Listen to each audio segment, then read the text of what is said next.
Desde más de 53 años, yo diría 54 años, ya casi 55, parte mi inquietud por el trabajar con las adicciones.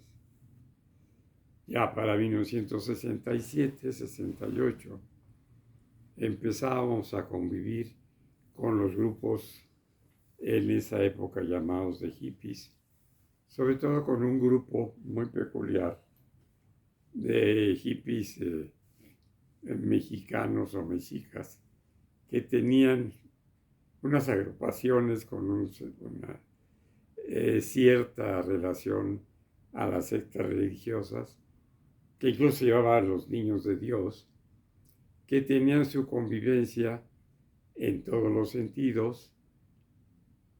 Desde luego la sexualidad no ahí, pero en un lugar de la Ciudad de México muy conocido que era el Parque Undina. Después emigraron a Oaxaca y precisamente en Oaxaca, con funcionarios de la entonces Procuraduría General de la República, fuimos invitados por el entonces obispo de Oaxaca, que después fue arzobispo y cardenal, Ernesto Corripio Ahumada, para ir a trabajar con estos grupos, estudiando in situ lo que eran las comunidades de lo que se llamaban los hijos de Dios. Pero desde luego, pues en la experiencia hospitalaria de la Castañeda y del Hospital Fray Bernardino Álvarez, que se inauguró precisamente el 19 de junio de 1967, pues ya pudimos ampliar un poco nuestra área de trabajo y lo que era una investigación empírica del por qué y el cómo de los abusos de sustancias que podían llegar a ser adicciones.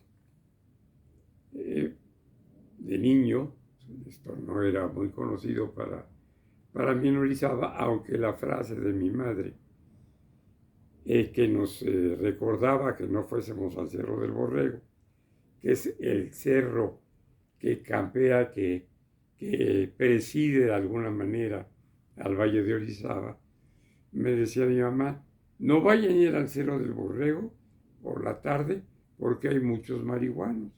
Entonces la idea que tenía yo de la marihuana estaba conformada por esa frase de mi mamá y estaba conformada por uno de los barajitas, les decíamos entonces, de la lotería que usábamos todos los niños y todos los adultos, y que poníamos con frijolitos o con granos de maíz, y había una de las barajitas que se llamaba el valiente y otra que se llamaba el borracho, pero la del valiente estaba un tipo que tenía una faja y un cuchillo en la mano. Y bueno, esa era mi imagen que yo tenía entonces de lo que podía ser un drogadicto o un adicto a sustancias y nada más. Y habiendo crecido en medio pues, de hijos de trabajadores de la cervecería Moctezuma, trabajadores de la cervecería Moctezuma, y bebedores fuertes, como lo fueron mi abuelo y mi padre, que nunca fueron enfermos alcohólicos, pero sí que acostumbraban tomar todos los días con la comida o vino o cerveza, por esta presunción absurda de creerse gourmet y además por su origen italiano. Yo tenía una idea muy vaga, muy confusa de lo que eran los problemas que causan algunas sustancias. Pero en mi casa fuimos grandes consumidores, ya desde niño, de pastas, precisamente porque eran parte de la comida que teníamos por el origen italiano.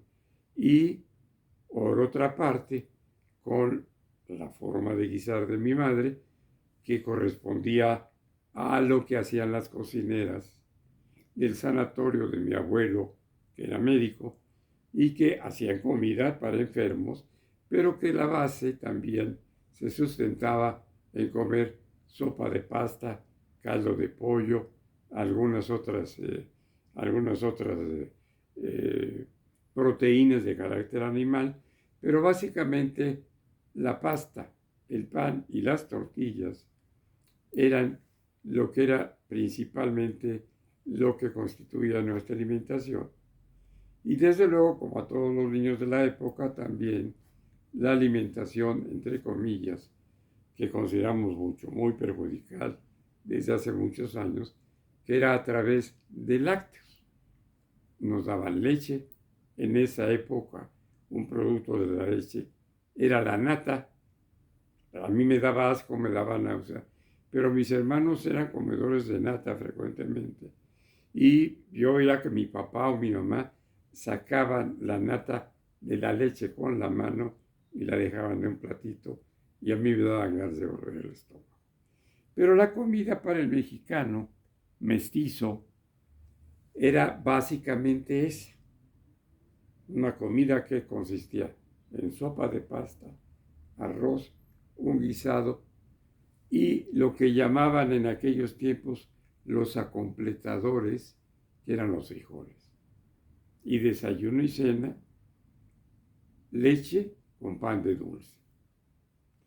Aquí nos dividíamos un poquito en los términos de alimentación con derivados de los carbohidratos y habíamos, como yo que me crió básicamente con mis tías abuelas y mi abuela, indígenas mixtecas de Guajuapan de León, Oaxaca, y yo comía tortillas, pero mi papá y mis hermanos, y desde luego mi mamá, comían pan. Yo era, digamos, entre comillas, y no se interprete de otra manera, yo era el tortillero de la familia y los demás eran los paneros. Tuvieron que pasar muchísimos años, pero muchísimos años, para que la enfermedad que prevaleció y marcó mi vida de niño y de adulto joven fuera la diabetes de mis dos abuelas. Tanto mi abuela indígena, le digo indígena mixteca, mi abuela Modesta se llamaba, Modesta Acevedo, madre de mi papá, como mi abuela de origen italiano, Aurora Bandini, fueron diabéticas y murieron a causa de la diabetes, aunque tuvieron complicaciones más severas que cuando menos en mí dejaron una huella muy importante. Mi abuelita, que fue probablemente para mí la persona más querida de mi infancia y mi juventud, mi abuela paterna, se quedó ciega por la diabetes a los 8 años de edad míos.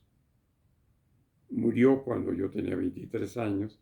Entonces, mucho de mi vida que pasé con ella, jugué, disfruté, aprendí a cantar, a bailar, a tocar la guitarra en algunas cosas, a hacer piñatas, a hacer papalotes, a bailar y muchas cosas, con una abuela ciega, pero muy hábil. Mi otra abuela, la abuela materna, diabética también, estaba sorda. Entonces, mi vida transcurrió entre dos abuelas enfermas, con enfermedades crónicas que afectaban sus órganos de los sentidos. Y entonces la palabra diabetes o me hace daño el azúcar fue para mí una constante. Te recuerdo las comidas familiares, que en esa época en Veracruz realmente eran comidas familiares, donde la constante era que alguna de mis abuelas, cuando se les servía algún alimento, dijeran, a mí no, porque se me sube el azúcar. No, de eso no, mijita, porque yo soy diabética. O ya sabes que de eso no puedo comer porque me hace daño. O estoy tomando tal cosa y no puedo tomar esto. Entonces, esa idea prevaleció en mí desde que era un niño. Hay personas que por alguna razón les hace daño el azúcar, tienen intolerancia al azúcar o a los azúcares. Y después aprendí que de los derivados llamados carbohidratos, que hay personas, repito, que no pueden usar porque les puede causar un problema de enfermedad o síntomas de enfermedad, padecimientos crónicos muy severos y la muerte. Y que esa enfermedad se llamaba diabetes. pasaron muchísimos años, para que después de tener, yo creo que, pues más de 25 años ya como médico cirujano graduado, y quizá más de 20 años como médico especialista en psiquiatría, que por primera vez escuché que nuestro país era o tenía uno de los primeros lugares en diabetes en el mundo.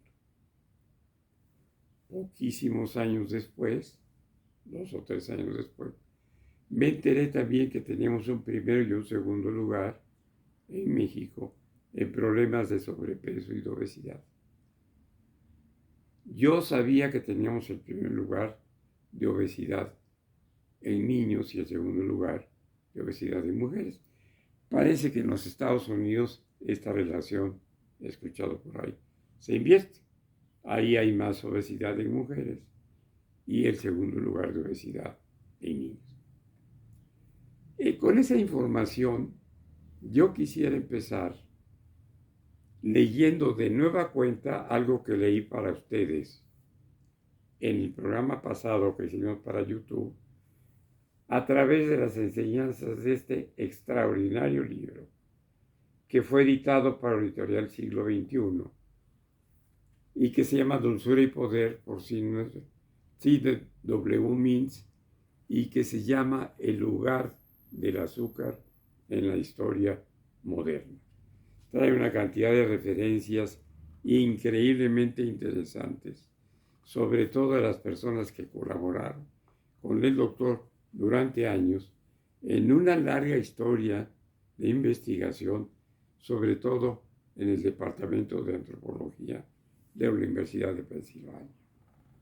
Pero además, con el periplo, con los viajes que el doctor Sidney Mintz hizo a las poblaciones caribeñas, para ver qué y cómo, a pesar de que hasta el siglo XV el problema del abuso de azúcares y sus consecuencias no había afectado a ninguna región del mundo, es a partir del siglo XV y XVI que el problema se empieza a ser notorio, cuando Gran Bretaña, Holanda, Portugal, España y Francia penetran en el sudeste de Asia y en los pueblos que se llamaron y se llaman aún latinoamericanos, más específicamente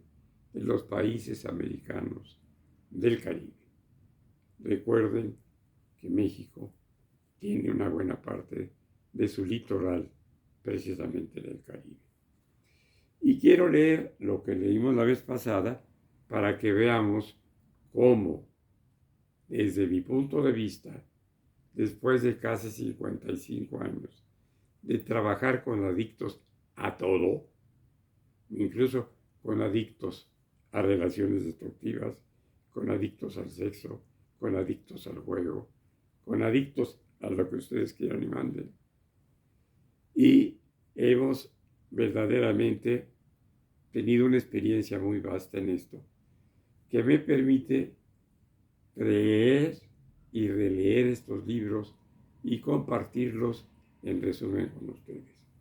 La contraportada de este maravilloso libro dice, ya lo hemos leído, parte del desarrollo económico de los países caribeños y latinoamericanos se ha basado, fíjense nomás en esta pequeña frase, en la economía del postre. Chocolate, tabaco, café y, por supuesto, ron y azúcar. La economía del postre. En este estudio revelador, Sidney Mintz muestra cómo los europeos y los norteamericanos transformaron el azúcar en un raro lujo foráneo, de un raro lujo foráneo a una necesidad cotidiana de la vida moderna, y cómo el azúcar cambió la historia del capitalismo y de la industria. Escuchaba yo a un endocrinólogo y médico internista mexicano hace rato revisando algunos datos que me hizo favor mi esposa de conseguir para ilustrar esto, como para poner un ejemplo de esto, de construir en una necesidad cotidiana esto que fue un raro lujo, las dos grandes productoras de refrescos de cola, la Coca-Cola y la Pepsi-Cola, a partir de 1974, cambian el azúcar con que usaban sus bebidas gaseosas por edulcorantes producto de la fructosa, porque con eso descendieron el costo del producto y agravaron severamente el problema del uso, del abuso o simplemente del tomar en forma ocasional un refresco de esta naturaleza. A grado tal que a mí me llamaba mucho la atención, pues porque era yo un lector acucioso en mi época de estudiante, de lo que había sucedido en la Revolución Mexicana. Y yo entro a la residencia rotatoria al Hospital Bernardino Álvarez en 1968. ¿Sí? Me tocó la crisis del 68, estando en el Hospital Psiquiátrico Nacional, pero además operado de un pulmón que me había estallado por bucear. Y revisando las fotos hasta el día de hoy y mostrándolas a todo el mundo, los jóvenes del 68, los habitantes de México en el 68, los habitantes de todo el mundo occidental y sobre todo en el mundo oriental, no padecían obesidad. ¿Qué sucedió? ¿Qué ha pasado desde entonces?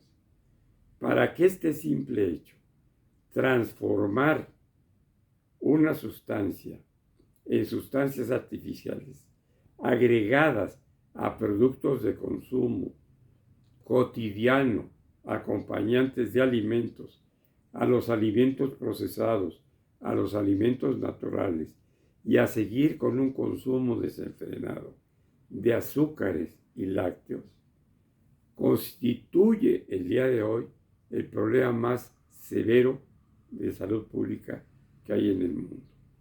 Y el origen de todo, lo creamos o no, es la adicción al azúcar. Este es el primero de quizá 2 o 3 de los programas que vamos a grabar para usted, para que dejen de estar pensando, repito, que el narcotráfico y el crimen organizado son lo mismo. Vamos a ver, y lo vamos a estar repitiendo, cómo el narcotráfico es una pequeñísima parte de lo que es el tráfico de sustancias en el mundo, y que el tráfico, el uso, el mal uso y el engaño que se les ha hecho a la población mundial por los grandes industriales de la industria de los alimentos procesados y de la industria refresquera son los más grandes traficantes de la droga más peligrosa, frecuente y quizá barata del mundo, que es el azúcar o sus sucedáneos. Y entonces pensarán ustedes si de esto es responsable el presidente de la República, a quien una bola de imbéciles, porque no hay otro calificativo, han calificado como una persona que depende políticamente, económicamente y socialmente del narco. Ya veremos cómo precisamente quienes lo acusan de esto son los industriales, en muchos casos, de esos alimentos y bebidas refrescantes. Y la historia de la Coca-Cola y la Pepsi-Cola en México, hasta el día de hoy, y por sus dirigentes, y uno de sus exdirigentes, Vicente Fox, son los verdaderos responsables de la adicción más pavorosa que existe, la adicción al azúcar.